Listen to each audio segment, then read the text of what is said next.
Pedido poderá solicitar direito de resposta assim que o outro terminar sua fala. O pedido será analisado pela organização do debate. E de acordo com o sorteio feito previamente, quem abre o debate é a candidata Dilma Rousseff. Por favor, candidata. Boa noite a todos. Candidato, meu governo deu um forte apoio ao microempreendedor individual e à micro e pequena empresa. Gostaria de acrescentar que eles são responsáveis hoje por 9 milhões de pequenos negócios no Brasil inteiro, que correspondem a 80% dos negócios e 20% do PIB. Nós reduzimos impostos, unificamos impostos, formalizamos esses microempreendedores individuais e os micro e pequenos empresários, garantindo cobertura a todos, previdenciária. Gostaria de saber qual é a posição do senhor a respeito da universalização da Lei do Simples. Eu quero cumprimentar, em primeiro lugar, a Rede Record, a candidata Dilma Rousseff e aos telespectadores. A nossa posição, candidata, em relação ao Simples é a mesma que tivemos lá atrás, quando o criamos, no governo do presidente Fernando Henrique. Uma iniciativa extraordinária, de enorme alcance para toda a sociedade brasileira. Nós sabemos que os micro e pequenos empresários são aqueles que mais empregam no país. Depois, no Congresso Nacional, a bancada do PSDB apresenta a proposta do Super Simples, uma ampliação do Simples. Eu me lembro muito bem que o deputado Mendes Tami, deputado aqui do estado de São Paulo, foi um dos primeiros a propor o MEI, que é exatamente o microempreendedor individual a que a senhora se refere. Mas foi um conjunto de forças no Congresso Nacional que discutiram essa proposta e permitiram a que milhões de brasileiros pudessem ter desburocratizada a sua vida fiscal. O que nós temos é que continuar ampliando o alcance do Simples, como ocorreu nesse ano no Congresso Nacional, quando outras categorias, na verdade, houve a universalização do acesso de categorias que ainda estavam privadas desse benefício. Eu tenho dito, candidata, que uma das minhas prioridades absolutas, se vencer as eleições, se obtiver a honra de ter a maioria do voto dos brasileiros, é apresentar uma proposta logo no início do governo de simplificação do nosso sistema tributário para os micro, pequenos, mas também para o conjunto da economia. Nós temos um sistema tributário extremamente complexo e oneroso. O conjunto das empresas públicas brasileiras gastam anualmente mais de 40 bilhões de reais apenas para movimentar a máquina pagadora. Mas essa iniciativa do Simples, depois do Super Simples e do MEI, permitiu que novos empregos fossem gerados no Brasil. A minha preocupação, candidata, é que nós estamos tendo um decréscimo na geração desses empregos. Apenas até setembro desse ano, em relação até setembro do ano passado, foram 418 mil postos de trabalho a menos gerados no Brasil. Candidato, o Simples cresceu 111%. Hoje são 9 milhões de microempreendedores individuais e de micro e pequenas empresas. Nós universalizamos o Simples agora este ano. Ao universalizarmos, isso significou 140 tipos de negócios que foram incluídos no Super Simples. Além disso, nós beneficiamos mais de 450 mil micro e pequenas empresas e microempreendedores individuais. E acabamos num processo de compromisso com o fim do abismo tributário, de tal forma que o microempreendedor e o MEI não podem mais ter medo de crescer. Agora, eu tenho um prazer imenso de ter feito o Pronatec Aprendiz, que beneficiará diretamente ao pequeno empresário, ao pequeno e ao microempreendedor. Por quê? A partir dos 15 anos, nós teremos oferecido emprego para essas pessoas de 15 anos.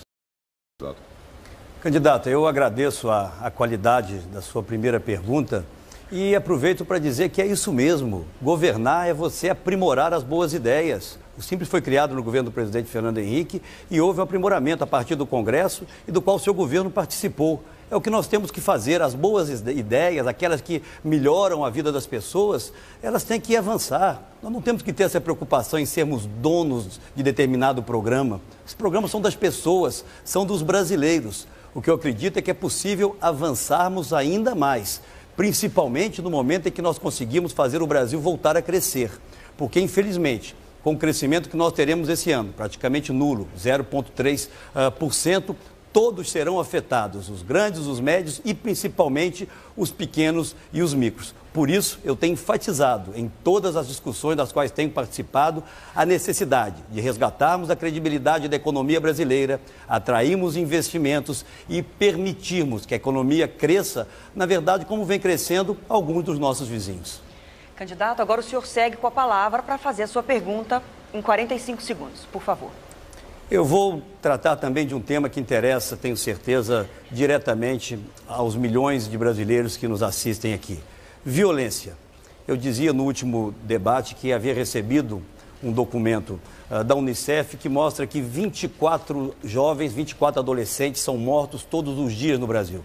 Nessas 2 horas, candidata, que estaremos aqui discutindo, espero eu, as questões que interessam aos brasileiros, 2 mães estarão chorando a morte de seus filhos por assassinato. Infelizmente, o governo federal gastou apenas 0,4% do seu orçamento em segurança pública. Ano passado, alguma coisa em torno de 7,9 bilhões de reais. Muito pouco para a grandiosidade e a complexidade dessa questão. A pergunta que eu faço, candidato, aonde falhou o seu governo no enfrentamento da criminalidade e do avanço das drogas no Brasil? Candidato, eu não sei porquê, mas o senhor é muito pessimista em relação ao crescimento do país. Eu não concordo que o Brasil vai crescer 0,3%, candidato. Eu acho melhor o senhor rever suas contas. Agora, também, numa outra conta, o senhor está errando na questão do gasto com segurança pública. Todo mundo sabe que o governo federal não tem a responsabilidade constitucional da segurança. Nós queremos ter essa responsabilidade. Tanto é assim que, mesmo não tendo, gastamos do nosso orçamento 17 bilhões e 700 milhões de reais. Além disso, se comparar o meu governo com o governo do Fernando Henrique, o governo do Fernando Henrique gastava, em termos reais, 1,2 bilhão em segurança pública. Eu gasto em segurança pública 4,4 bilhões ano. Então, candidato, nós, de fato, investimos em segurança pública. Agora, tem um caso muito interessante para a gente tratar aqui. Eu gostaria que o senhor respondesse. É o caso de Minas Gerais. O mapa da violência demonstra que de 2002 a 2012, houve um crescimento de 52% nos homicídios em Minas Gerais, enquanto no Sudeste como um todo, houve uma queda de 37% dos homicídios. De fato, eu acredito que tem mães chorando em Minas Gerais. Além disso, nós vemos também um fator muito importante lá em Minas Gerais. Dos 853 municípios, 443 possuem delegacia, os demais não possuem. Isso significa um incentivo ao crime, um incentivo à impunidade dos agressores e dos homicidas. Eu acredito que é muito grave também o fato de que 56% dos homicídios estão entre jovens de 15 a 29 anos. Candidata, vejo que a senhora, mais uma vez, mostra problema com os números. Em relação ao crescimento, não são cálculos meus, é a FMI, que diz que a expectativa de crescimento do Brasil é de 0,3%, lamentavelmente. E nós entramos em recessão técnica, como a senhora sabe, porque tivemos 2 trimestres seguidos de crescimento negativo. O governo da senhora gosta muito de discutir Minas Gerais, vou falar sobre Minas, mas vamos falar um pouco do governo da senhora. Sou candidato à presidência da República, candidato. Do FUNPEN, do Fundo Penitenciário, desde 2011, a senhora investiu 21%, 80% não foram gastos. Do Fundo Nacional de Segurança Pública, a senhora investiu 43%. Portanto, isso significa que quase 60% não foram gastos. O seu governo criou, com um grande marketing, um programa chamado CRAC, é possível vencer. Gastou 40% dos recursos previstos, candidata.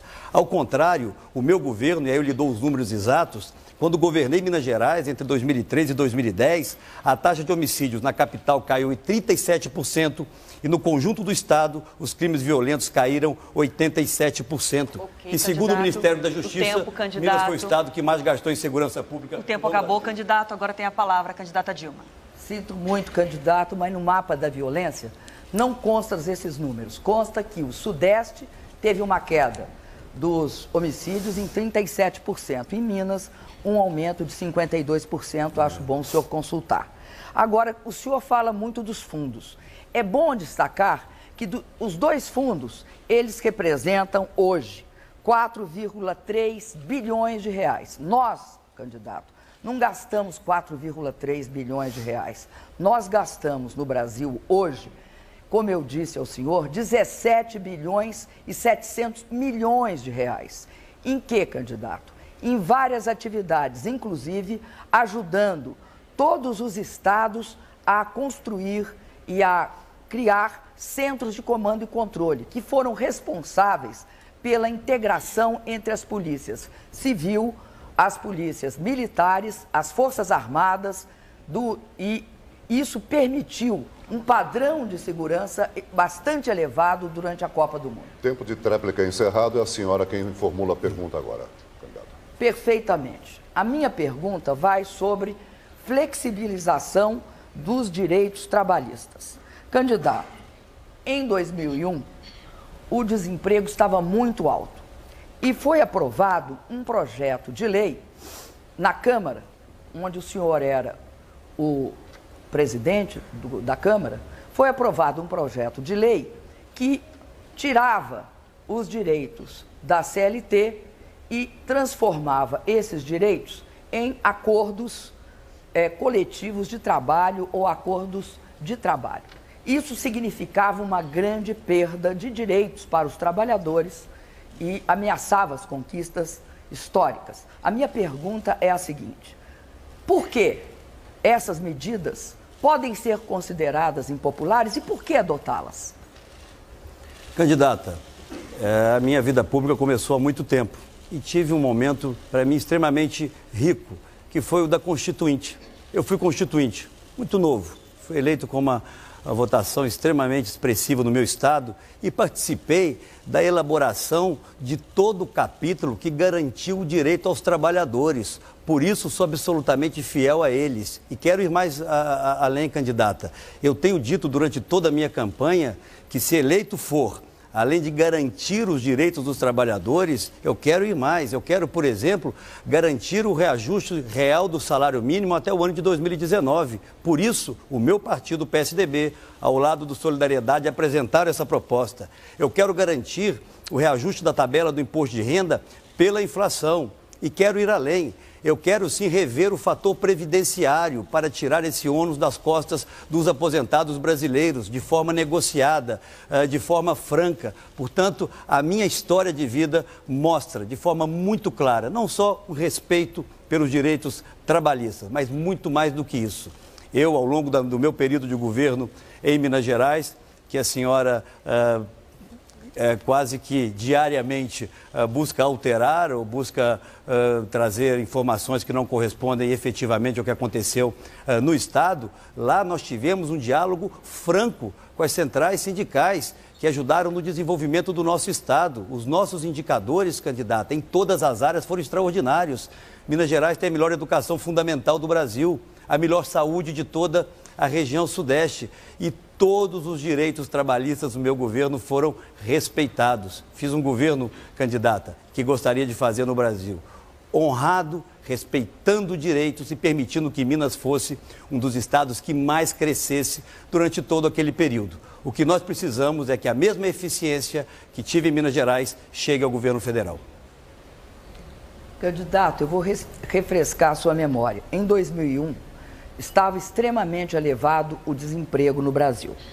Naquela época, o projeto de lei 5873, que trocava os direitos consolidados na CLT por um simples acordo trabalhista, foi colocado na pauta.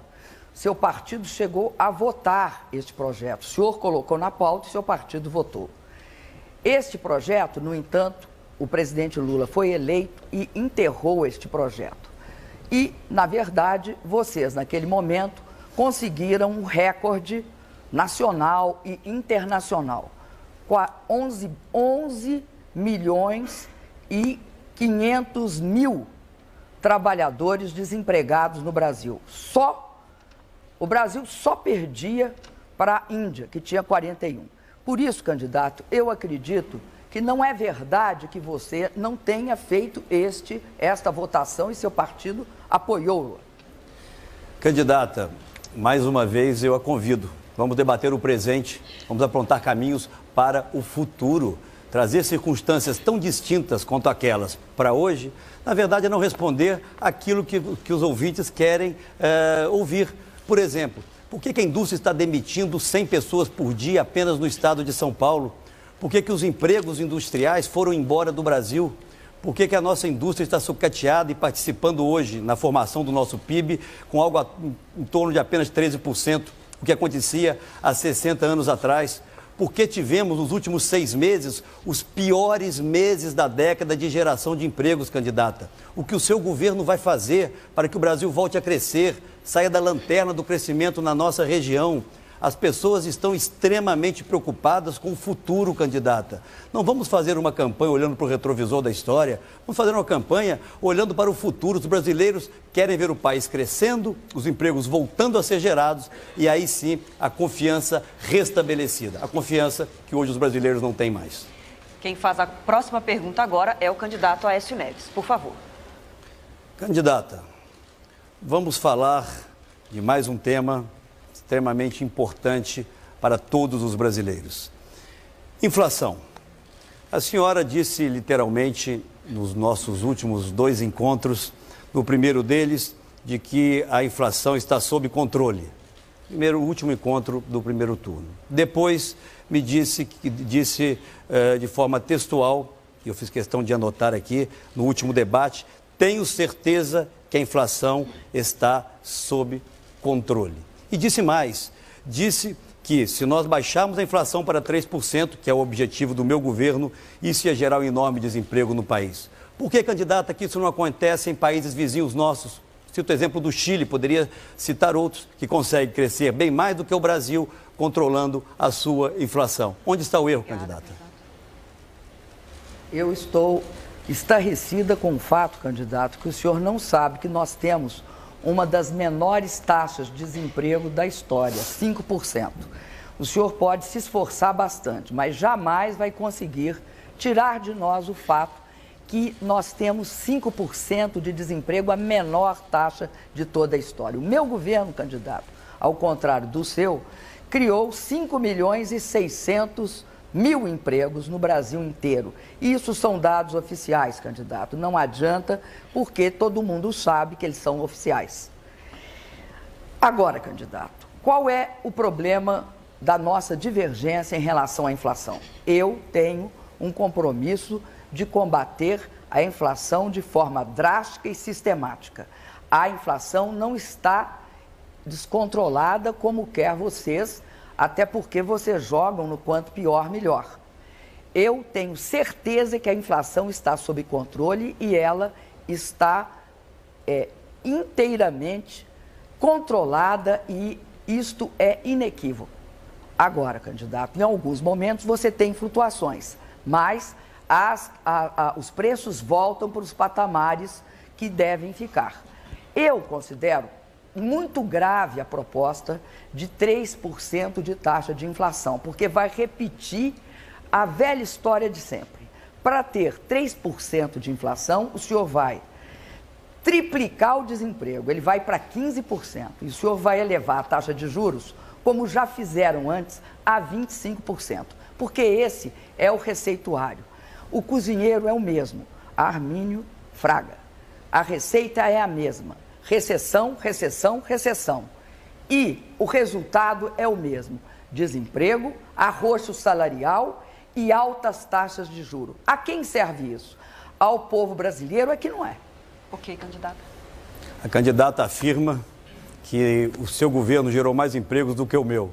Eu não governei o Brasil, candidata, apenas para que fique aqui muito claro. Pelo menos não ainda. O Peru, candidata, muito próximo a nós. Tem uma inflação de 3,2%, desemprego de 6% e cresce 3,6% esse ano.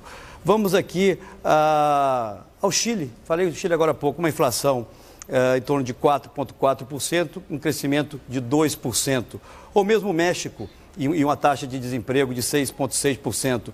Ou mesmo o México, que cresce 3,9%, que cresce 2,4%, uma inflação de 3,9% e um crescimento de 4,8%. A verdade, candidata, é que as pessoas estão apavoradas. O jornal o Globo desse final de semana mostra as pessoas no supermercado enchendo os carrinhos, fazendo de novo a compra do mês, o que existia há 15 anos atrás. A inflação está aí. É importante que você saiba, para a presidente da República não existe inflação, ela está sob controle, inequívoco segundo ela. Ok, para mim não está. Candidato, muito obrigada. A senhora tem 1 minuto para a tréplica. Candidato, vocês sempre gostaram de plantar inflação para colher juros. Esta sempre foi a sua política e vocês governaram sim o Brasil. O Fernando Henrique Cardoso, o senhor foi líder e foi liderança daquele governo naquela época. Então, candidato, não lave suas mãos. O senhor tem responsabilidades no Brasil e tem de responder por elas. Agora, candidato, o senhor compara o Brasil com um país que eu respeito muito, que é o Chile, porque inclusive acolheu os exilados, que é um país do tamanho do Rio Grande do Sul, candidato. O Brasil vai ter de ser comparado, candidato, com os grandes países do mundo. Por exemplo, candidato, a Alemanha, que hoje, como todos os países da Europa, os grandes países da Europa, estão passando por grandes dificuldades. Então, candidato, vamos devagar com a sua comparação. Eu sei que o senhor acredita no Fundo Monetário Internacional, até porque vocês sempre recorreram a ele quando precisaram. Candidata, a senhora formula a pergunta agora ao candidato. Candidato, eu tenho uma pergunta a fazer para o senhor sobre uma coisa que eu considero extremamente importante, que é o fato do Brasil ter saído do mapa da fome. O Brasil, pela primeira vez na sua história, saiu do mapa da fome, o que significa um grande ganho para nós, porque é o reconhecimento da ONU a esse respeito. Ao mesmo tempo, candidato, nós fizemos um imenso esforço no país nos últimos 12 anos para garantir duas coisas: a distribuição de renda, a melhoria dos empregos e dos salários e garantir que o país tivesse um outro padrão, inclusive melhorando a vida de todos. Eu estou me referindo ao fato que a classe média no Brasil cresceu de forma expressiva. O que o senhor acha disso, candidato?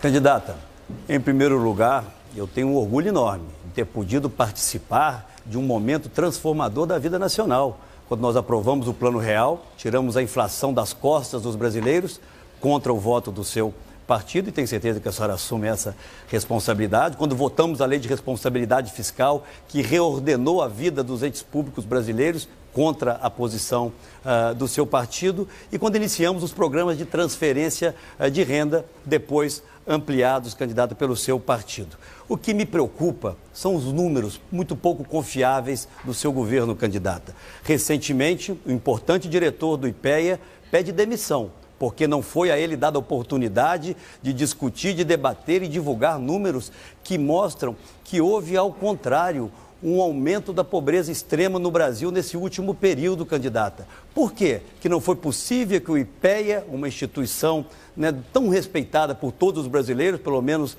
até agora, não pudesse dividir com os brasileiros esses números, candidata. Na verdade, o que nós estamos percebendo é uma contaminação muito grande de instituições que fazem com que o Brasil possa ter confiança no seu futuro, pois nos apresentam a radiografia do nosso passado. O IBGE foi a mesma coisa, candidata. O IBGE, a senhora permitiu que se criasse uma crise enorme interna porque não houve a liberação de determinados dados. Agora é o IPEA, a Embrapa na mesma situação. Essa é uma outra herança perversa deste governo. As nossas principais instituições, com uma enorme credibilidade, acabam hoje vendo seus números questionados. Está aqui uma boa oportunidade, candidata, para esse esclarecimento. Quanto mais, o Brasil vem melhorando, sim. Desde a estabilidade da moeda, o Brasil é um outro país. Agora precisamos avançar muito mais para superar a pobreza, candidata, e não nos preocuparmos apenas com as estatísticas, que parece ser a prioridade do seu governo. Candidato, o senhor questiona algo que o mundo reconhece. Aliás, eu queria fazer uma observação. O Plano Real que eu saiba, foi aprovado no governo Itamar. Quando vocês entregaram o governo, a inflação estava em 12,5%. No ano anterior, estava em 7,7%. Eu gostaria, candidato, de fazer a seguinte observação para o senhor. O Bolsa Família, durante todo o governo Fernando Henrique Cardoso, gastou o Bolsa Família, que vocês falam que é o Bolsa Escola, o gás e outros, todos eles juntos, o que vocês chamam de seu Bolsa Família, a nossa origem, gastou 4,2 bilhões de reais. Sabe quanto 4,2 bilhões de reais equivale ao meu Bolsa Família, candidato? Há 2 meses. Vocês gastaram em 8 anos o que nós gastamos em 2 meses. Candidata, não faça isso com os brasileiros. Meu Bolsa Família não é seu Bolsa Família.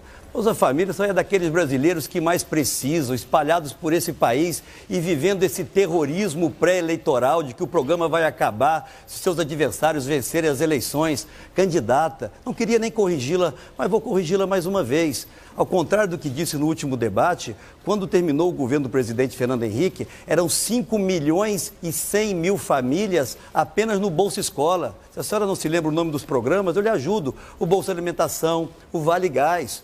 O ato que cria o Bolsa Família, ele diz literalmente que o Bolsa Família é escola, Bolsa Alimentação, Vale Gás e do Cadastro Único. Mas nós não queremos ser dono disso, candidato. Ele é do povo brasileiro. Essa é talvez a marca, também uma marca perversa do PT, achar que os programas sociais lhe pertencem. Por isso eu apresentei uma proposta para que o Bolsa Família se transformasse num programa de Estado, definitivamente incorporado à LOAS, a Lei Orgânica da Assistência Social. Infelizmente, seu partido votou contra. Muito obrigada, candidato. Agora é a sua vez de perguntar novamente. Candidata, eu cobrei durante todos esses últimos debates uma posição da senhora em relação à Petrobras. Não obtive. Mas agora eu quero aqui fazer um reconhecimento de público. A senhora ontem reconhece que houve desvios na Petrobras. Eu me lembro muito bem que no Congresso, quando apresentamos a proposta da CPMI, éramos taxados de aproveitadores eleitorais. Pois bem, a senhora reconhece agora que houve desvios. O que eu lhe pergunto é o seguinte, candidato. Aquele que é denunciado como instrumento do seu partido para o recebimento dessa propina, o tesoureiro João Vacari Neto, continuará como tesoureiro do partido? E continuará também, candidata, como membro do Conselho de Itaipu? A senhora confia nele, candidata? Candidato, o senhor confia em todos aqueles que, segundo as mesmas fontes que acusam o Vacari, dizem que o seu partido, o presidente dele, que lamentavelmente está morto, recebeu recursos para acabar com a CPI. O senhor acredita, candidato? Porque eu queria lembrar o senhor de uma coisa. Da última vez que um delator denunciou pessoas do seu partido, no caso do metrô, e no caso também ligado àquela questão dos trens, da compra dos trens, o senhor disse que não ia confiar na palavra de um delator. Eu sou diferente, candidato. Eu acredito no seguinte: eu sei que há indícios de desvio de dinheiro. Agora, o que ninguém sabe, candidato, nem o senhor nem eu, é quanto foi e quem foi. Isso é muito importante. Por quê?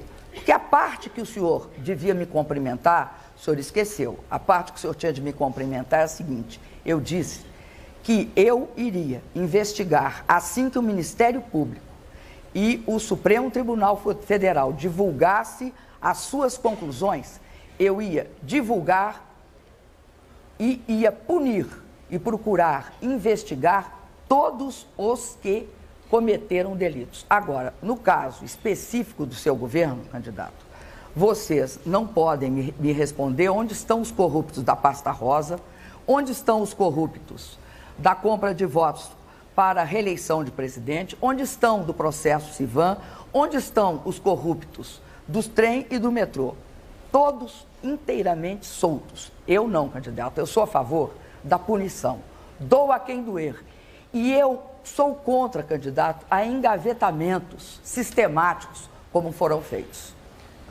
Senhora candidata, se eu entendi bem, houve aqui um recuo. A senhora já não acha mais, como a imprensa noticiou, que houve desvios. A senhora acha que houve indícios de desvios. E não respondeu a minha pergunta. Porque se a senhora acha que houve desvios, a senhora obviamente está acreditando na palavra do delator, que me parece consistente, candidata. E eu lhe pergunto, a senhora confia no tesoureiro do seu partido? Porque se na Petrobras, onde ele não tinha, pelo menos, qualquer acesso formal, 2/3 da propina, segundo o delator, eram transferidas para ele, eu fico imaginando em Itaipu, onde ele tem um crachá, onde ele assina documentos, que pode estar acontecendo lá. A questão que fica para todos nós, candidata, é por que ao longo de todos esses anos não se tomou nenhuma providência para impedir que essas ações continuassem? Será que isso está acontecendo também, candidata, em outras empresas? Portanto, não estou falando apenas da corrupção, quero falar de algo que é essencial para mim, governança, candidata. E foi o que faltou na Petrobras, a senhora há de convir. Governança durante esses últimos 12 anos. Eu fico estarrecida do senhor falar de governança com aquela lista imensa, nunca investigada, sempre engavetada. Houve, nesse caso, candidato, o senhor outro dia me chamou, falou que eu tinha prevaricado. Quem prevaricou, candidato, foram o seu partido e o seu governo.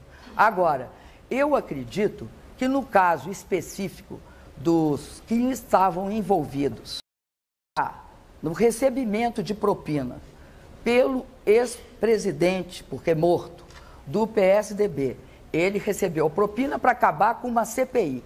Essa é a prática sistemática. Eu não, candidato, eu não faço isso. Eu mando investigar. Eu faço questão que a Polícia Federal investigue, candidato. Eu não transferi nenhum delegado para outro estado da federação para impedir investigação, como foi feito na pasta rosa. Eu não engavetei 271 processos, candidato. É isso que não pode ocorrer no Brasil. Candidata, a senhora é quem formula mais uma pergunta ao candidato Aécio Neves. Vou continuar com essa pergunta. Candidato, se vocês jamais investigaram, pasta rosa, jamais investigaram todas as questões levantadas e de conhecimento amplo no Brasil, reeleição, compra de votos, Civan, todos os processos ligados ao metrô. O senhor acredita que esta não investigação é porque eles eram inocentes ou porque houve prevaricação de fato e houve incapacidade da Polícia Federal, que era dirigida por pessoas filiadas ao PSDB, em 2 momentos, e pelo engavetador-geral da República, eles cometeram, portanto, então, prevaricação, não investigando.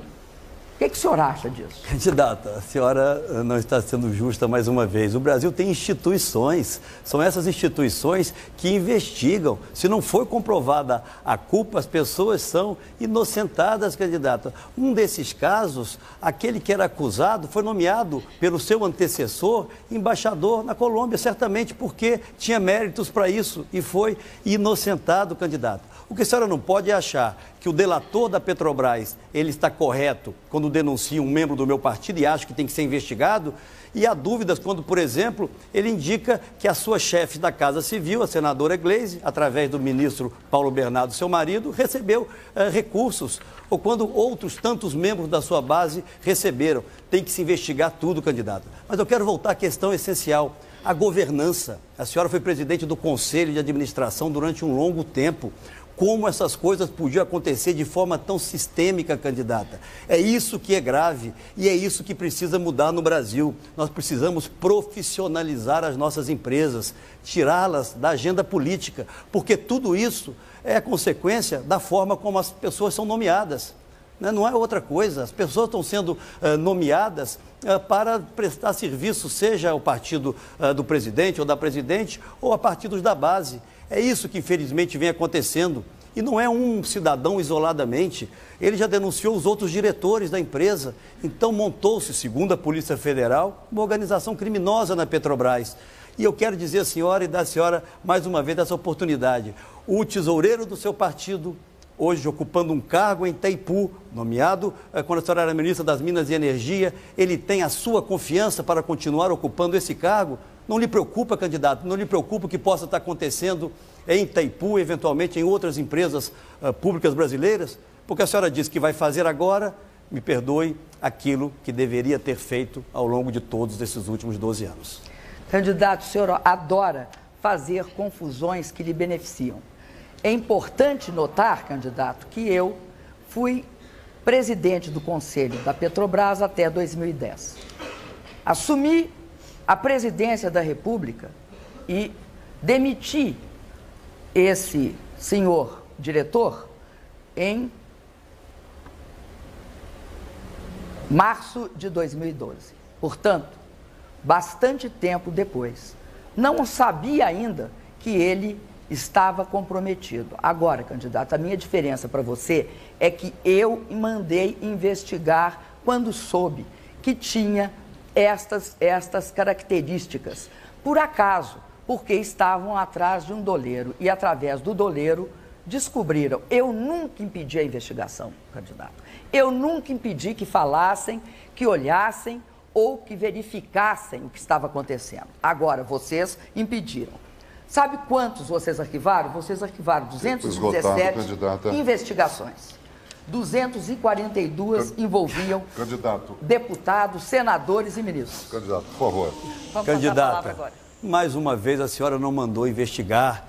Que triste, um país onde o presidente da República é que determina quem seja investigado. Isso pode funcionar em algumas ditaduras amigas do seu governo, mas não no Brasil. Na verdade, quem investiga são as instituições, candidata. As instituições é que investigam. Portanto, o que eu quero lhe dar é a oportunidade, candidata, de dizer aos brasileiros, mesmo com tantas denúncias que surgiram, quantas vezes nós fomos para a tribuna do Congresso Nacional anunciar que nós recebíamos essas informações de funcionários da Petrobras, como recebíamos de funcionários de outras empresas, agora dos Correios, pela ação também extremamente partidária que teve durante a campanha eleitoral. Por que não se tomou a decisão de mudar essa diretoria lá atrás? Porque a ata do Conselho da Petrobras não diz isso. Diz que o senhor Paulo Roberto renunciou ao cargo e recebeu do seu governo os agradecimentos pelos relevantes serviços prestados a ele. Quais são esses relevantes serviços prestados pelo senhor Paulo Roberto, candidata Dilma? Está encerrado para essa discussão. Agora é o senhor que faz a última pergunta desse primeiro bloco. 45 segundos, por favor. Candidata, vamos voltar a falar de um tema que certamente interessa em muito a todos e a todas os brasileiros. A qualidade da saúde pública. Não há um brasileiro e uma brasileira em qualquer parte desse país que não reclame da baixa qualidade do serviço de saúde. Eu me lembro muito bem, e agradeço aqui a presença do ministro, senador José Serra, que nós tivemos avanços muito importantes no seu período de governo, com os gerentes. Em especial, talvez o mais marcante dele, com o programa Saúde da Família, extremamente importante. Ao longo desses últimos 12 anos, a participação do governo federal no financiamento da saúde vem diminuindo. Chegou em alguma coisa em torno de 55%, 56%, hoje está em torno de 45%. O que fazer, candidata Dilma, para nós melhorarmos a qualidade da saúde pública no Brasil? Candidato, apesar de vocês terem derrubado a CPMF, e imposto ao governo federal, como oposição, uma perda de 260 bilhões de reais, nós aumentamos e muito o orçamento da saúde em relação ao seu período de governo, ou melhor, ao período do Fernando Henrique, do qual o senhor foi líder e representou muito bem. Acontece, candidato, que a partir daí nós fizemos muitas atividades na área da saúde. Por exemplo, candidato, criamos o SAMU. E o SAMU hoje atinge 149,9 milhões, 150 milhões de pessoas. Este SAMU que o senhor só implantou em 28% do estado de Minas. Criamos o Mais Médicos, que o senhor votou contra e combateu até um determinado momento. Eu não tenho clareza qual é a posição do senhor sobre os Mais Médicos. gostaria que me esclarecesse, que hoje cobre 50 milhões de pessoas. Criamos também uma série de programas, como o Brasil Cegonha, como todos os outros programas, inclusive o que tem farmácia popular, que atinge 22 milhões de pessoas com remédios gratuitos de hipertensão e diabetes. Vamos fazer o mais especialidades. Mas, candidato, nós tiramos dinheiros e recursos porque aprovamos uma lei, a lei dos royalties, que atribui 25% dos royalties e 50% do fundo social para a saúde. Acredito, candidato, que esse vai ser um elemento fundamental para melhorar a saúde do Brasil, que de fato precisa ser melhorada.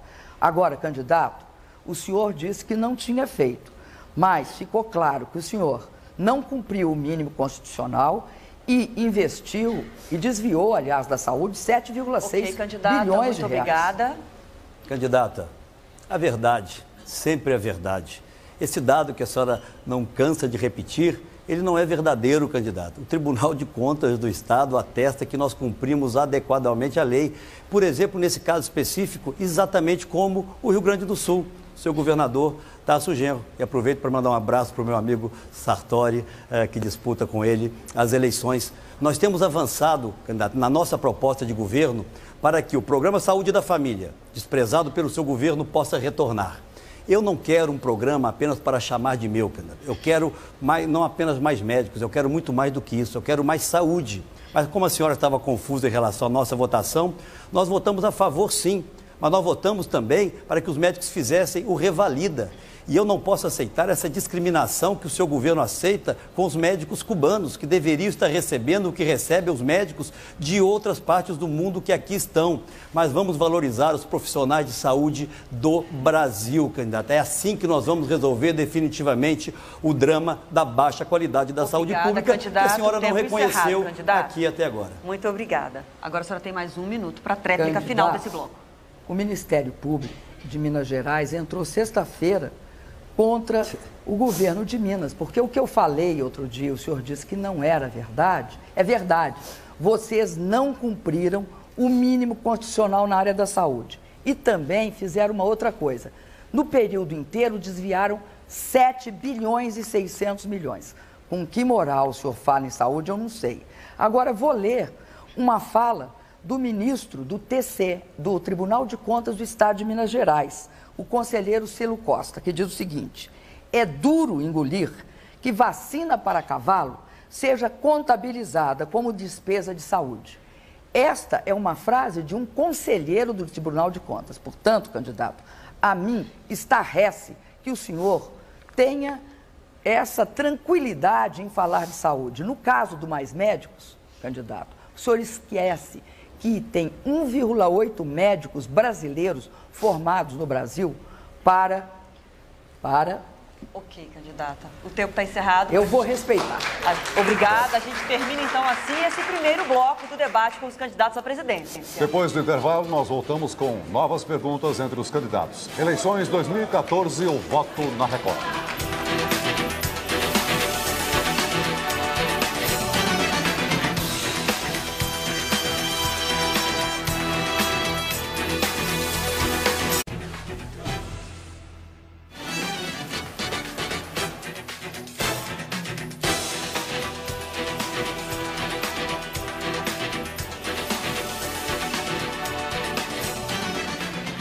Estamos de volta com o debate entre os candidatos à presidência da República, com transmissão simultânea pelo portal R7 e cobertura completa da Record News. E de acordo com o sorteio feito previamente na presença dos assessores, o candidato Aécio Neves é o primeiro a perguntar nesse bloco. Candidata, vou voltar a falar de Petrobras, mas fique tranquila, não é sobre corrupção, é sobre gestão, porque eu acho que é um símbolo muito grande daquilo que eu pretendo, se vencer as eleições, implementar no país. Eu me lembro que em setembro de 2010, seu governo fez uma grande campanha no Brasil, estimulando os trabalhadores a investirem o seu fundo de garantia na Petrobras. Pois bem, quem investiu R$1.000 naquele setembro de 2010, agora ao final do seu governo tem R$600 apenas, candidata.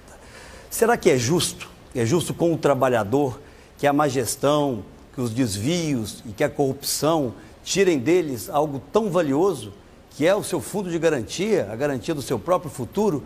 Esse é o lado perverso, candidata, do aparelhamento da máquina pública, dos desvios e da má gestão. A senhora não concorda comigo? Candidato, eu acho estarrecedor. Vocês, candidato, venderam 30% da Petrobras no mercado, em ações, a preço de banana, candidato. Na época, a Petrobras valia 15 bilhões e 500 milhões de reais. Hoje, a Petrobras passou do patamar de 100 bilhões, candidato. Vocês não têm a menor moral para falar de valor da Petrobras. Primeiro, candidato, vocês, na época de vocês queriam privatizar partes da Petrobras. Tanto é que mudaram o nome para Petrobrax. Hoje, candidato, a Petrobras atingiu um nível de produção de 2 milhões e 300 mil barris dia. Isto é muito importante, sabe por quê, candidato? Porque isso significa que o valor da Petrobras, o senhor pode ficar descansado, é um valor crescente. Todos os que investiram na Petrobras vão ganhar muito dinheiro. Veja só, recentemente a Petrobras obteve do governo federal, por conta da lei de partilha, o direito de explorar um conjunto de bacias que vai lhe dar acesso a quase 60% de todas as reservas que até hoje ela acumulou. Algo muito importante está acontecendo no Brasil. Vocês diziam que nós não teríamos capacidade de explorar o pré-sal, que ele era uma ficção.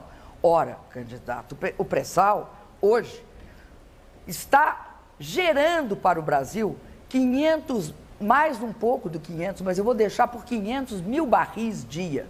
500 mil barris dia, candidato, é algo que o Brasil levou 30 anos para extrair e agora, em menos de 8 anos, conseguiu extrair do fundo do mar. Essa é a Petrobras de hoje, candidato. Muito bem. Hoje a todos os brasileiros que a Petrobras vai muito bem, obrigada. Pois eu quero dizer que ela vai muito mal. Ela perdeu apenas no período de governo da candidata Dilma cerca de metade do seu valor de mercado. Ela deixou as páginas econômicas para frequentar as páginas policiais, perdeu credibilidade e aquele trabalhador que investiu na Petrobras perdeu dinheiro. Eu fiz essa pergunta, candidato, para ter aqui a oportunidade de dizer que eu vou profissionalizar a Petrobras, eu vou valorizar os funcionários de carreira, nós vamos permitir que a Petrobras volte a ser o orgulho nacional que deixou de ser. E não achem que o pré-sal, candidata, lhes pertence. O pré-sal foi descoberto pelos investimentos que vieram muito antes do seu governo, patrimônio da sociedade brasileira, mas que será gerido com profissionalismo, com eficiência e não, infelizmente, da forma como vem acontecendo até aqui. Candidato, você é engraçado. Quando é nós que fizemos, não nos pertence. Agora, quando é o senhor que quer copiar de nós, pertence ao senhor.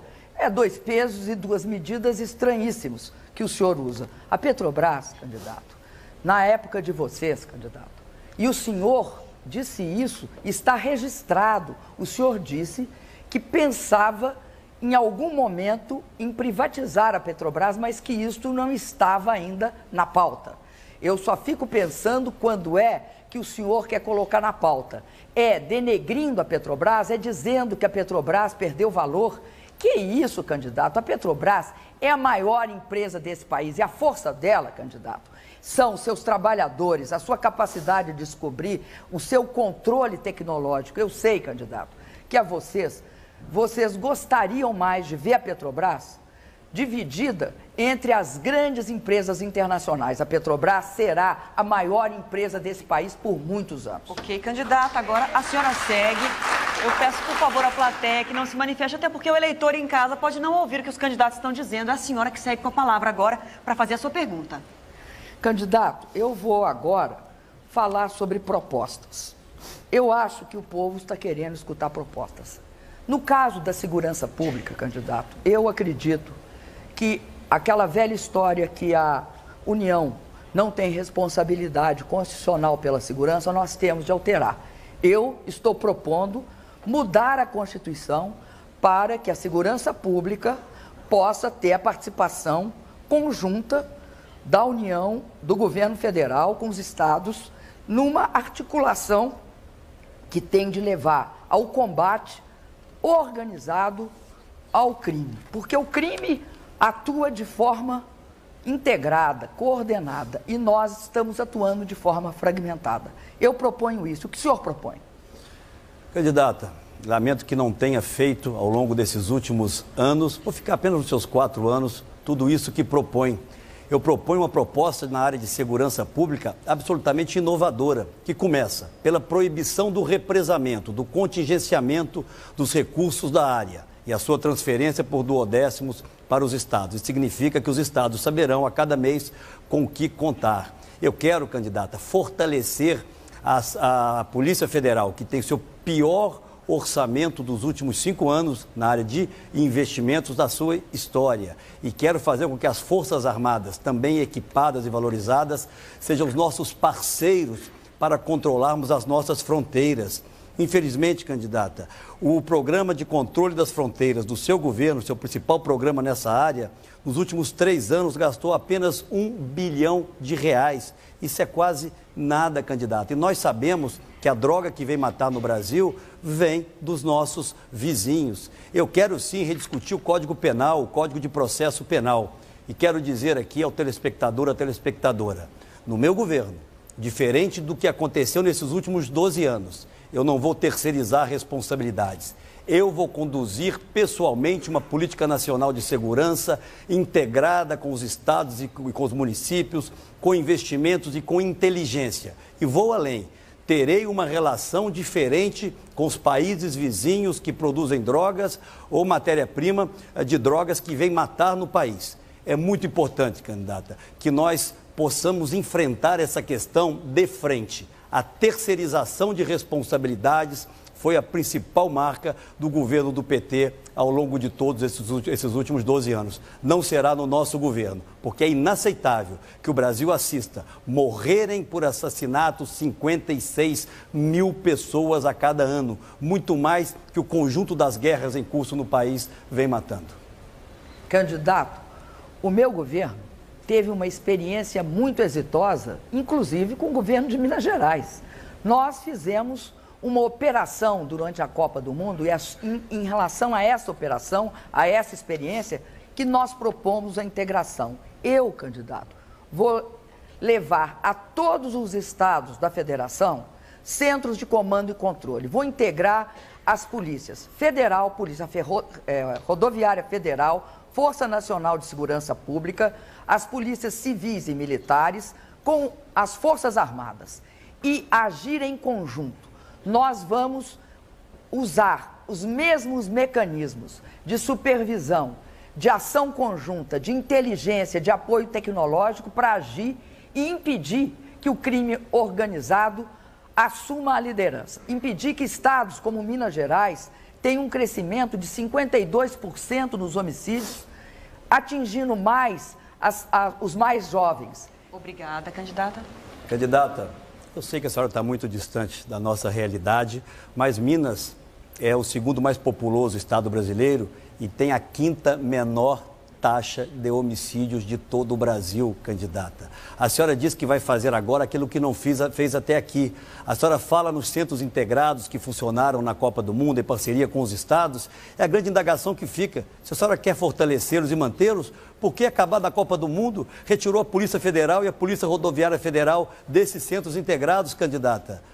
A senhora disse que vai fazer algo que já poderia ter sido feito. A senhora poderia ter executado o orçamento da área de segurança pública e, infelizmente, não executou. A senhora poderia ter feito aquilo que propôs há 4 anos atrás, colocar 14 veículos aéreos não tripulados para cuidar das nossas fronteiras e colocou apenas 2 candidatos. Fica difícil, a senhora há de convir, acreditar que depois de 12 anos a senhora vai fazer tudo aquilo que não fez até aqui e que vem permitindo que os homicídios cresçam dessa forma em todo o Brasil.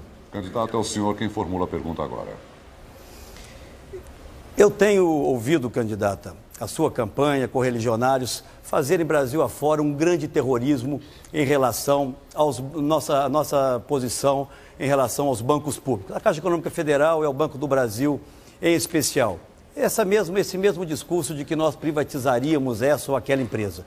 Fizemos as privatizações que precisavam ser feitas. E os bancos públicos, candidata, vão ser fortalecidos no nosso governo. Pergunta a senhora, é justo, por exemplo, que a Caixa Econômica Federal e o Banco do Brasil estejam recebendo atrasados ou deixando de receber recursos do Tesouro, por exemplo, para garantir o pagamento em dia do crédito agrícola, no caso do Banco do Brasil, 8 bilhões de reais, ou no caso da Caixa Econômica Federal, para pagar em dia os benefícios, por exemplo, do Bolsa Família, cerca de 10 bilhões de reais, ou mesmo do seguro-desemprego, candidata?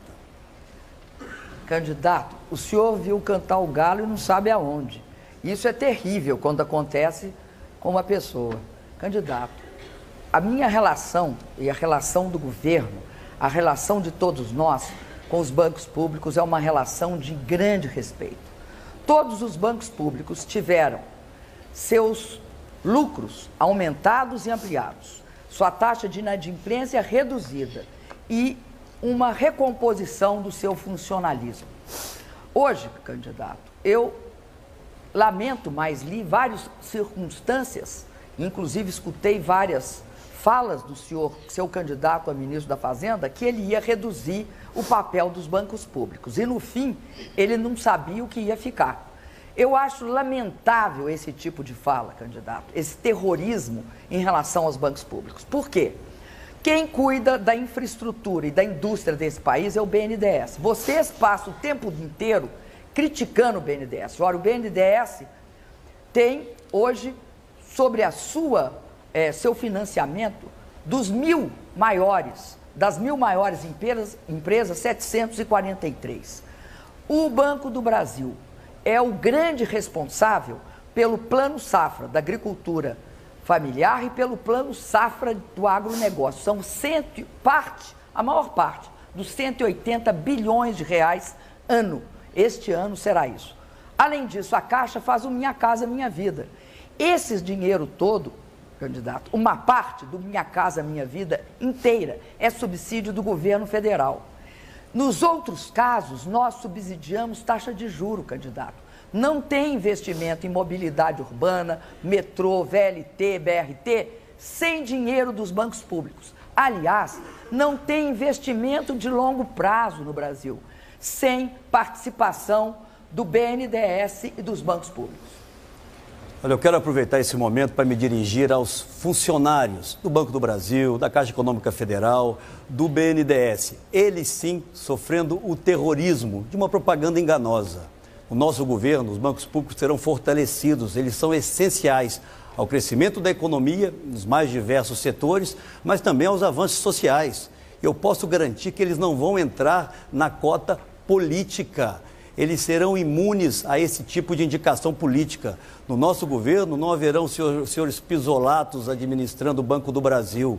No nosso governo nós não permitiremos, por exemplo, que a Caixa Econômica Federal deixe de receber 10 bilhões do Tesouro, como acontece hoje, estrangulando outras das suas atividades, ou o Banco do Brasil, para que o Tesouro deve 8 bilhões de reais apenas nesse primeiro semestre. Vamos profissionalizar os nossos bancos, prestigiar os funcionários de carreira, porque eles são absolutamente essenciais ao fortalecimento da economia e aos avanços sociais no Brasil.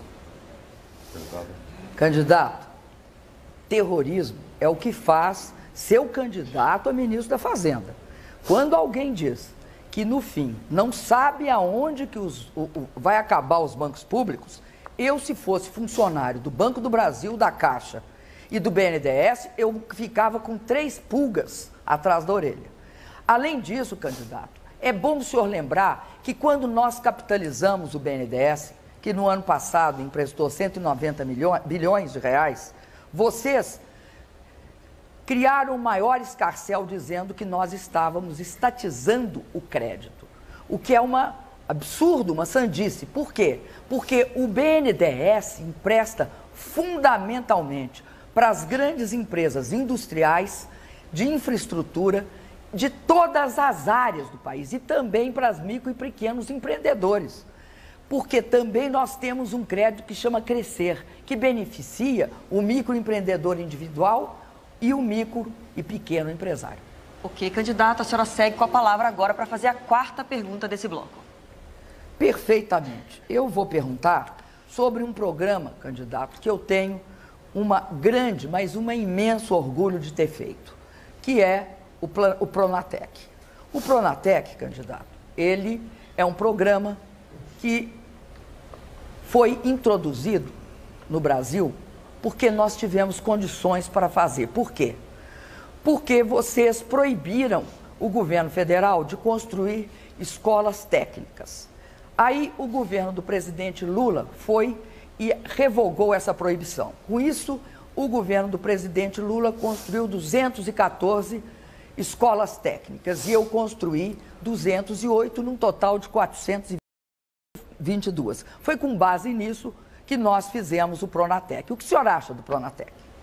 Candidata, será que alguém pode acreditar que algum governo vai proibir a construção de escolas técnicas? Não é nada disso, candidata. A senhora não leu a lei. O que se estabelecia no governo do presidente Fernando Henrique é que elas seriam construídas em parcerias com estados, com municípios, com organizações não governamentais, com o Sistema S, que é exatamente aquilo que acontece hoje. Infelizmente, o Pronatec, que é uma bela experiência, não vem sendo administrado da forma que deveria ser administrado. Os jornais de hoje mostram isso.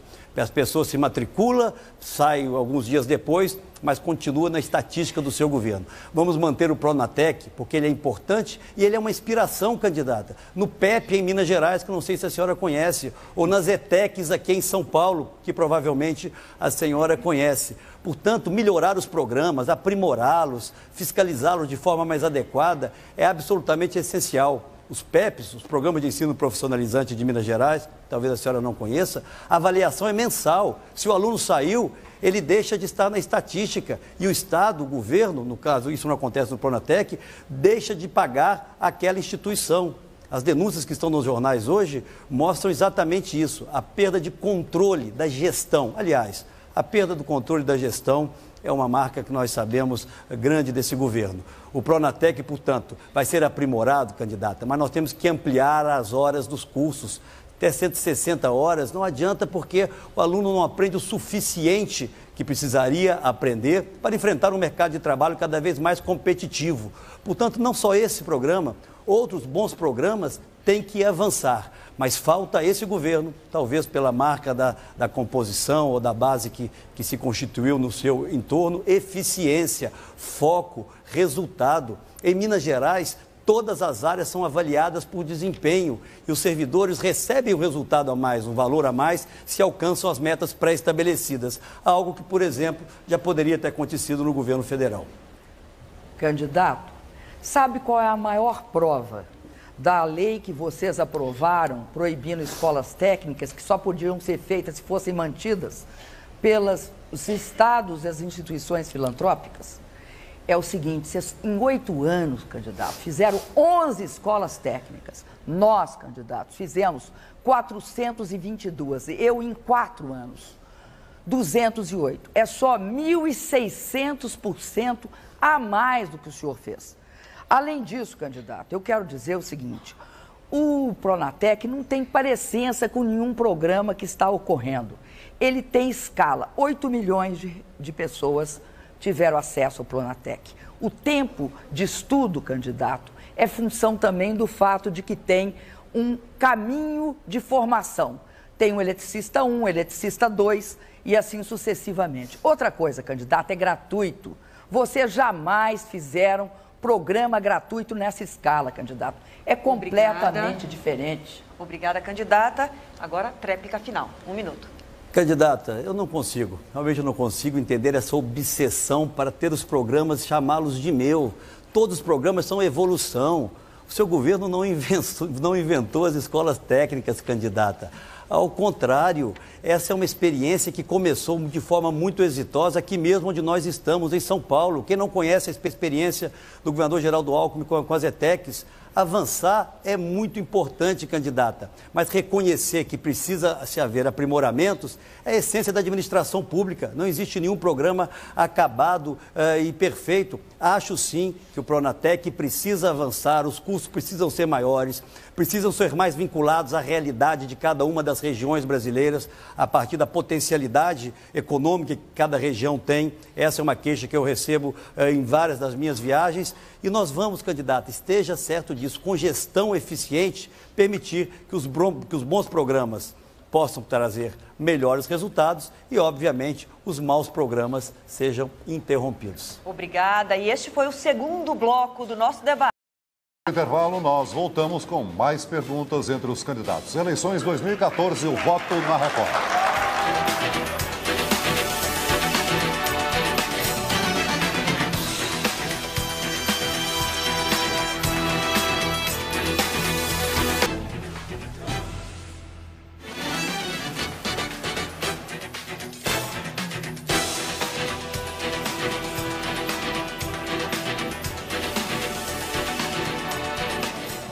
Estamos de volta. A Record transmite ao vivo, junto com o Portal R7, este terceiro bloco do debate entre os candidatos à presidência. Agora mais perguntas diretas e de acordo com o sorteio, quem pergunta agora é a candidata Dilma Rousseff. Candidato, o meu governo considera que a educação é um dos principais fatores para a superação das desigualdades. Por isso, nós democratizamos o acesso às universidades. Nós transformamos o Enem, candidato, no maior processo de seleção para o vestibular e de acesso às diferentes e diversas cursos que existem às várias faculdades. É um exame universal de ingresso, não é um exame seccionado. E acessa a 5.000 cursos, candidato, que é muito importante. Além disso, através do Enem, você acessa ao ProUni, ao próprio FIES e ao Ciências Sem Fronteiras. O que o senhor acha do acesso amplo à universidade? Candidata, eu quando penso em educação, eu penso, em primeiro lugar, na creche. Porque não há nada que atenda mais à mulher hoje do que ter creche para deixar seus filhos. Infelizmente, aquelas 6.000 creches prometidas há 4 anos atrás não foram construídas. A senhora chega a falar em 2.000, na verdade, pelo governo federal, um pouco mais de 400, mas em parceria com os municípios, 1/3 daquilo que foi entregue. Nós temos que garantir, candidata, se é para falarmos em educação, e essa é a prioridade absoluta da nossa ação de governo, que todas as crianças até 4 anos de idade tenham uma vaga garantida na pré-escola. A partir daí, candidata, nós temos que qualificar a escola. Por isso eu tenho proposto nós criarmos a nova escola brasileira, uma escola que funcione, que ensine. Nós queremos avançar nas escolas de tempo integral. Eu me orgulho muito de ter levado Minas Gerais a ter hoje a melhor educação fundamental do Brasil, não sendo o mais rico dos estados e tampouco o mais homogêneo dos estados brasileiros. Nós temos que, no ensino médio, candidata, flexibilizar os currículos, valorizando os professores, qualificando-os para que as crianças e os jovens estejam estimulados a ficar na escola, a concluírem o seu curso. E foi isso exatamente que eu fiz em Minas com o Poupança Jovem. Eu apresentei uma proposta, candidata, de resgate de cerca de 20 milhões de brasileiros que ou não concluíram o ensino fundamental ou não concluíram o ensino médio, para que possam fazê-lo. É o único caminho para se integrarem no processo de desenvolvimento do país, inclusive do desenvolvimento social. E vamos avançar. O Enem está aí, uma iniciativa hoje ampla e que precisa também ser melhorada, como tudo no atual governo precisa, candidata. E é preciso que se reconheça isso. Infelizmente, em qualquer ranking internacional, a qualidade da educação do Brasil está nos últimos lugares. E nós vamos mudar isso. Candidato, os senhores sucatearam o ensino superior no Brasil e faziam uma oposição errada entre universitário, creche e ensino básico. Sem professor bem formado, candidato, não vai existir educação de qualidade no Brasil. Por isso, uma coisa sempre vai depender da outra. No que se refere, candidato, as creches, nós só fazemos creche em parceria com o município, não tem como fazer diretamente pelo governo federal. E aí, candidato, nós fizemos 2.000 creches, entregamos e estamos construindo 4.000 em parceria. Agora, eu queria dizer o seguinte, vocês foram contra o ProUni, entraram na justiça contra ele. O ProUni levou 1.800.000 estudantes pobres a acessar as universidades privadas. E foram contra também a várias outras iniciativas nossas. Candidato, assim não é possível tratar a educação. Tempo esgotado. Assim não é possível entender o que nós fomos contra, se a senhora não consegue dizer, candidata. Eu quero fundar a nova escola brasileira e quero dizer aqui à mãe de família que nós vamos construir as creches que a candidata Dilma não entregou. A grande verdade é essa. E não admitir isso significa o quê? Não tomar as providências para fazer aquilo que não foi feito, como aconteceu na área de saneamento, por exemplo, onde a candidata, na campanha eleitoral, anunciou que tiraria o PIS/COFINS das empresas de saneamento para que elas pudessem investir mais e não fez isso. Nós temos aí, infelizmente, mais de 50 milhões de famílias vivendo sem saneamento básico. Os compromissos de 2010, candidato, são os mesmos que a senhora hoje aqui repete. Eu quero me dirigir nesse instante, já estamos aqui ao final, nos encaminhando para o final desse debate, que nós vamos cuidar, mas cuidar muito da educação, valorizando os profissionais da educação, dando a eles condições de trabalho efetivas. Candidato. Vamos avançar na escola de tempo integral. O tempo está encerrado, mas é o senhor que faz a pergunta agora. Achei que era 1,5. Não, é 1 minutinho para a tréplica, era a tréplica final. Candidata, nós todos sabemos da carência de infraestrutura no Brasil de hoje. Durante quase 10 anos, o seu governo demonizou as parcerias com o setor privado. Se curvou ao final a ela, mas com atraso enorme. Hoje faz concessões, fez privatizações, é de aeroportos. Mas ninguém tira o atraso de obras essenciais e vou me dirigir especialmente nesse instante aos nordestinos, como, por exemplo, a Transnordestina, como a transposição do São Francisco. Poderia falar de várias outras. Infelizmente, candidata, as obras do seu governo não terminam nunca. Elas têm seus preços aumentados e, infelizmente, os benefícios acabam não alcançando aqueles que precisaria alcançar. Por que as obras iniciadas no seu governo e prometidas para estarem prontas 2, 3, 4 anos atrás não foram concluídas, candidata? Candidato, o senhor tem de se informar para conhecer melhor o Brasil. Nós concluímos, candidato, a Ferrovia Norte-Sul. Nós entregamos as usinas de Santo Antônio e Jirau agora parcialmente, mas todas estão em andamento. Fizemos a usina de Belo Monte. Ela está em construção, inclusive o meu programa de televisão mostrou. A integração do São Francisco está em pleno vapor. O trem urbano de Porto Alegre foi concluído, o metrô do Rio, de Fortaleza, de Recife, de Salvador também, o Eixão das Águas, com a Anal do Sertão Alagoano, a Doutora do Pajeú também, os polos navais, que o senhor disse que ia investir, eu achei estranhíssimo, o polo naval, o senhor é contra a política de conteúdo nacional e quer investir em polo naval. Fizemos sim, candidato, o polo naval de Rio Grande e o polo naval de Pernambuco. Fizemos a linha de transmissão que liga o Brasil à Amazônia, que nunca foi ligado pelo seu governo, a linha Tucuruí, Macapá, Manaus.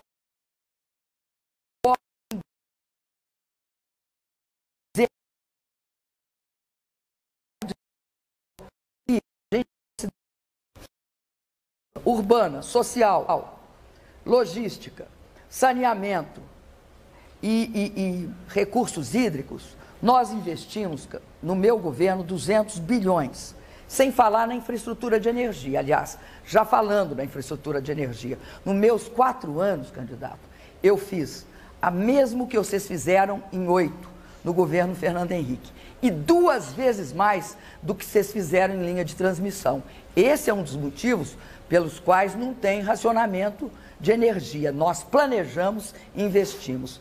Essa história, candidato, que o senhor eficiente no choque de gestão tem de ser explicada com a dívida, candidata. a segunda dívida Obrigada, pública do Estado de Minas Gerais. Obrigada. Agora a réplica. Candidata, os fatos se explicam por si só. Infelizmente, os nordestinos não receberam ainda uma gota d'água da transposição que deveria ter ficado pronta há 4 anos atrás. A Transnordestina está no meio do caminho, candidata. Basta viajar pelo Brasil, não apenas naqueles trechos que a senhora escolhe para mostrar no seu programa eleitoral. O marco regulatório do setor ferroviário sequer foi aprovado. As hidrovias anunciadas estão todas elas paralisadas no papel. A senhora anunciou ao Brasil o famoso trem-bala, já gastou cerca de 2 bilhões de reais do dinheiro dos brasileiros com ele, ninguém sabe aonde foi nem para onde vai. A grande verdade, candidata, é que a maioria das obras anunciadas pelo seu governo estão no meio do caminho, mas com algo muito mais grave, com sobrepreços.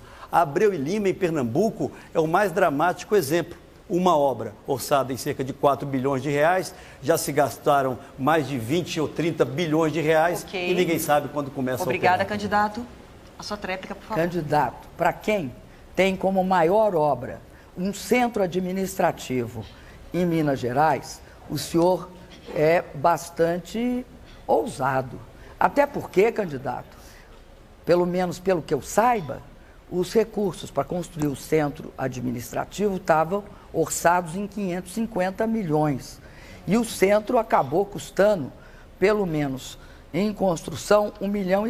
E dizem que mais 500 milhões custaram outras obras no entorno. Agora, candidato, eu quero dizer para o senhor que o governo do PSDB investia 175 milhões de reais em saneamento. Nós investimos 32 milhões em parceria com estados e municípios. Essa história, candidato, de não fazer PPP é uma lenda que vocês criaram. Nós fizemos PPPs em várias circunstâncias e, sobretudo, financiamos a PPP que o seu governo fez. Candidata. Ok, candidato, obrigada. E assim nós encerramos aqui o terceiro bloco do debate entre os candidatos à presidência. Depois do intervalo, cada candidato fala diretamente com você, eleitor. Eleições 2014, o voto na Record.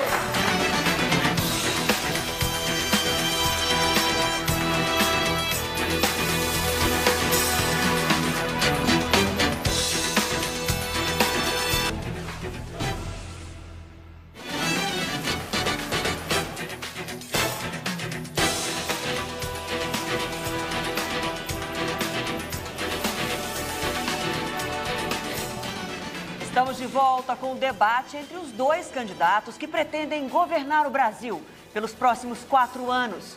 A transmissão é simultânea pelo portal R7, com cobertura completa da Record News. Cada um dos senhores terá 2 minutos para falar diretamente com o eleitor. E a ordem foi definida em sorteio. A primeira será a candidata Dilma Rousseff. Agradeço a Record, agradeço a Celso, a Adriana, o candidato e a todos que nos acompanharam até aqui. Nessas eleições, 2 projetos do Brasil estarão em jogo. Um, que garantiu avanços e conquistas para todos. Outro, que condenou o povo brasileiro ao desemprego e ao arroxo salarial. O Brasil que eu represento é um Brasil que quer que todos cresçam. Ninguém mais do que você que me escuta sabe o quanto foi difícil melhorar a vida da sua família. A vitória é sua, de mais ninguém, a vitória é sua. Mas eu sei também que ninguém é uma ilha, nem ninguém consegue crescer sozinho. Por isso, eu tenho certeza que você cresceu porque o Brasil mudou. E o Brasil mudou porque o governo tomou providências para ampliar e criar oportunidades. Você cresceu, então, porque o Brasil mudou. O governo combateu a pobreza, aumentou os salários, criou empregos, investiu em educação e formação profissional. Para a vida mudar, foi preciso governar olhando para todos os brasileiros. E eu deixo aqui a minha palavra para você. Nós que lutamos tanto para melhorar a vida do povo brasileiro, nós que juntos lutamos tanto, não vamos deixar que nada neste mundo, nem crise, nem inflação, nem pessimismo, tire de você o que você conquistou. Eu quero te dizer que nós estaremos juntos, fazendo com que o Brasil cresça mais para que você cresça junto. Com mais e melhor educação, melhor segurança e melhor emprego. Humildemente eu peço o seu voto. Muito obrigada, candidata. Muito obrigada. Agora é o candidato Aécio Neves, por favor. Eu peço à plateia, por favor. A gente conduziu também o debate até aqui, com a plateia colaborando. Agora é a vez do candidato Aécio Neves falar diretamente com o eleitor. O senhor tem 2 minutos, por favor. Agradeço a Record por essa oportunidade, cumprimento a candidata. Começo dizendo que cada vez vai ficando mais claro que nós temos sim 2 projetos para o país. Um, representada pela candidata oficial, que se contenta em comparar o presente com o passado, talvez sem ter muito a apresentar em relação ao futuro. E a nossa que é a proposta do futuro desse país. A nossa proposta não se contenta em ver o Brasil crescendo menos que todos os seus vizinhos, a inflação voltando a atormentar a vida do trabalhador e os nossos indicadores sociais piorando a cada ano. Eu sou candidato à presidência da República para mudar de verdade o Brasil, não apenas no slogan. Eu quero aqui me dirigir ao telespectador, à telespectadora e agradecer. Agradecer o privilégio que eu venho tendo ao longo de toda essa campanha, mas muito em especial dos últimos dias. Nessa última semana eu estive no Paraná, depois eu estive na Bahia, na Paraíba, hoje no Rio de Janeiro, ontem no Rio Grande do Sul. E a forma como eu tenho sido recebido é algo que jamais sairá da minha mente e da minha memória. O Brasil quer mudança. Eu não sou mais o candidato de um partido político, eu sou o candidato que encarna o sentimento de que os brasileiros podem muito mais do que estão tendo hoje. Nós merecemos ter um governo que respeite o dinheiro público, que melhore os nossos indicadores sociais, que una o Brasil em torno de um grande e ousado projeto. Nós somos uma nação maravilhosa, não podemos continuar a ter uma educação de tão baixa qualidade. Nós somos um país com potencialidades econômicas extraordinárias e não podemos ver a nossa indústria e os nossos empregos na indústria indo embora. Eu, portanto, hoje assumo a responsabilidade de conduzir essas mudanças com altivez, com responsabilidade, com enorme amor ao Brasil. O que eu vi hoje pela manhã no Rio de Janeiro, ao lado da minha mãe, da minha filha, da minha esposa, com mais de 20 mil pessoas nas ruas, podem ter certeza, é algo que eu levarei comigo para sempre, para fazer um Brasil decente e honrado para todos e todas as brasileiras.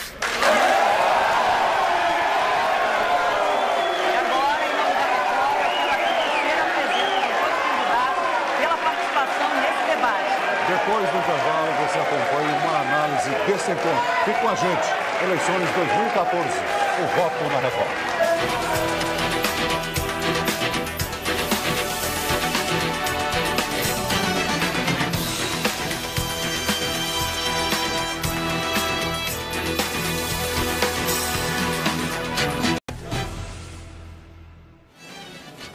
Debate da Record encerrado, debate ao vivo, aqui no estúdio, no local do debate, muita movimentação ainda. O candidato Aécio Neves dá entrevista a jornalistas, acompanhado por assessores ali atrás. E aqui ao nosso lado, vai deixando o estúdio da Record, a candidata Dilma Rousseff também deu entrevista longamente, falou com assessores e também com os jornalistas. Ao meu lado, os mediadores do debate, Celso Freitas, Adriana Araújo, comemorando obviamente mais esse serviço à democracia, mas também uma das maiores audiências da Record este ano aqui no Brasil. Tirando a plateia que deu trabalho para vocês em alguns momentos, os candidatos debatendo ideias. Não, a plateia nem deu tanto trabalho assim, na verdade, né? Porque eu acho que é natural também ali no calor do debate as pessoas tentarem se manifestar, mas essa é uma regra que é estipulada e, enfim, é um acordo entre os partidos que a plateia não pode se manifestar, até porque quando eles se manifestam, o eleitor em casa, o telespectador, não consegue ouvir os candidatos. Então a gente de vez em quando tem que pedir ali um silêncio, mas foi tranquilo. O que eu acho que é importante ressaltar é que os candidatos debateram assuntos de grande importância nacional, de grande interesse de todos nós eleitores. E a grande vantagem desse debate da Record, que é um debate decisivo, a uma semana das eleições, quando o eleitor tem tempo de pensar e refletir sobre tudo que foi dito aqui. Nas palavras que foram ditas, mas também na comunicação pelos gestos, pela postura, pelas expressões. Tudo isso o eleitor deve levar em conta e ele tem tempo para decidir. A gente gosta, né, de conversar com a família, com os amigos, de discutir política. Então, ao longo dessa semana, o eleitor vai poder fazer isso para no próximo domingo votar com consciência e decidir o seu voto. Sem dúvida, Adriana. E o fato, Celso, é que a divisão de tela, a oportunidade do telespectador em casa enxergar a reação de um candidato à pergunta do outro, também faz com que ele se sinta aqui conosco, assistindo a tudo isso de perto. O debate de programas foi essencial para a noite de hoje, né? É o que, além de comemorar a grande audiência que a gente teve no debate de hoje, elogiar o comportamento dos candidatos que evoluíram no quesito de um querer desconstruir menos o outro, né? E o aprofundamento na discussão de assuntos que são significativos para a sociedade brasileira, como segurança, educação, se tratou de economia, se tratou de saúde, né? Eu acho que a gente está colaborando aí com o eleitor brasileiro para fazer uma boa escolha no próximo domingo. E falando em próximo domingo, é hora de chamar a cobertura da Record para o próximo domingo. Repórteres ao vivo em todo o Brasil, análise, números e tudo minuto a minuto, né? Antes do próximo domingo, vamos falar de amanhã. Amanhã é uma cobertura completa no Fala Brasil sobre esse debate decisivo aqui na Record. Noite no Jornal da Record, Celso Freitas e eu estaremos lá juntos apresentando também a repercussão desse debate, a cobertura completa. E aí sim, vamos para o próximo domingo. Ao longo do próximo domingo, dia 26 de outubro, flashes ao vivo o dia inteiro, acompanhando a votação no Brasil todo. E depois, o plantão especial de apuração. Estaremos juntos com a apuração dos votos em tempo real, nessa que é uma eleição a mais disputada desde a redemocratização do Brasil. Vai estar todo mundo ansioso para saber o resultado. E nós estaremos juntos acompanhando em tempo real a apuração dos votos. Esperamos vocês. É o voto na Record. Histórico de fato. Celso, Adriana, muito obrigado por falar comigo. Você continua agora acompanhando a Fazenda, ou melhor, acompanha agora a Fazenda e não se esqueça de acompanhar toda a nossa cobertura nos telejornais de amanhã e no próximo domingo a cobertura completa. Eleições 2014, o voto na Record.